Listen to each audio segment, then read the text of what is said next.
જય માતાજી। આજે હું બનાવીશ લીલા ચણાનું શાક। તો તેના માટે તેલ ગરમ થઈ ગયું છે। હવે આપણે જીરાનો વઘાર કરીશું। તો જીરું સરસ તતડી જાય પછી તેમાં ચોપરમાં ચોપ કરેલી ડુંગળી એડ કરીશું। આપણે ચણાને બાફ્યા વગરનું ડાયરેક્ટ શાક કુકરમાં બનાવીશું, એટલે 15 થી 20 મિનિટમાં બની જશે। હવે ડુંગળી સરસ આપણે એકદમ ગોલ્ડન બ્રાઉન કલરની કરી દઈશું। હવે ડુંગળી સરસ ગોલ્ડન બ્રાઉન કલરની થઈ ગઈ છે। તેમાં આપણે લસણ એડ કરીશું। લસણને પણ સરસ શેકી લઈએ, એટલે લસણની કાચી સ્મેલ જતી રહે ત્યાં સુધી આપણે તેને શેકીશું।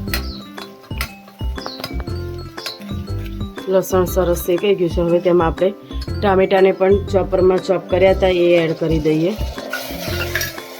ગેસની ફ્લેમ સ્લો રાખી હવે આપણે તેમાં બધા જ મસાલા એડ કરી દઈશું, એટલે ટામેટાની સાથે સાથે મસાલા પણ સરસ કૂક થઈ જાય।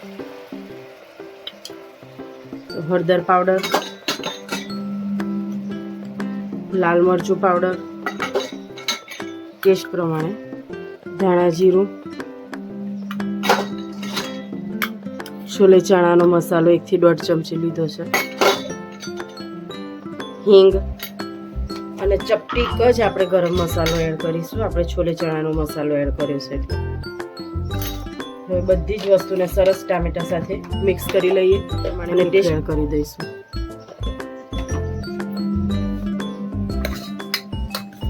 ટામેટા અને મસાલો બધું સરસ તેલ છૂટું પડી જાય ત્યાં સુધી આપણે શેકી લઈશું।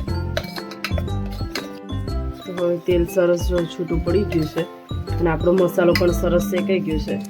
તેમાં આપણે 1 ચમચી જેટલી ખાંડ એડ કરીશું અને લીલા ચણા એડ કરી દઈએ। મસાલો અને લીલા ચણા બધી જ વસ્તુ સરસ મિક્સ કરી લઈશું। તો હવે ગ્રેવી અને ચણા સરસ મિક્સ થઈ ગયા છે, તેમાં થોડું લીંબુ એડ કરીશું।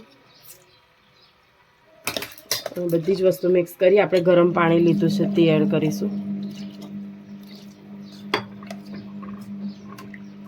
અને 2 થી 3 સીટી આપણે વગાડી લઈએ। તો હવે કુકર સરસ સિજાઈ ગયું છે, તો આપણે સહેજ હવા કાઢી અને જોઈ લઈશું તો એકદમ સરસ તલી સાથેનું આપણું લીલા ચણાનું શાક તૈયાર થઈ ગયું છે। તો તમને અમારી રેસીપી કેવી લાગી તે જરૂરથી કોમેન્ટમાં કહેજો।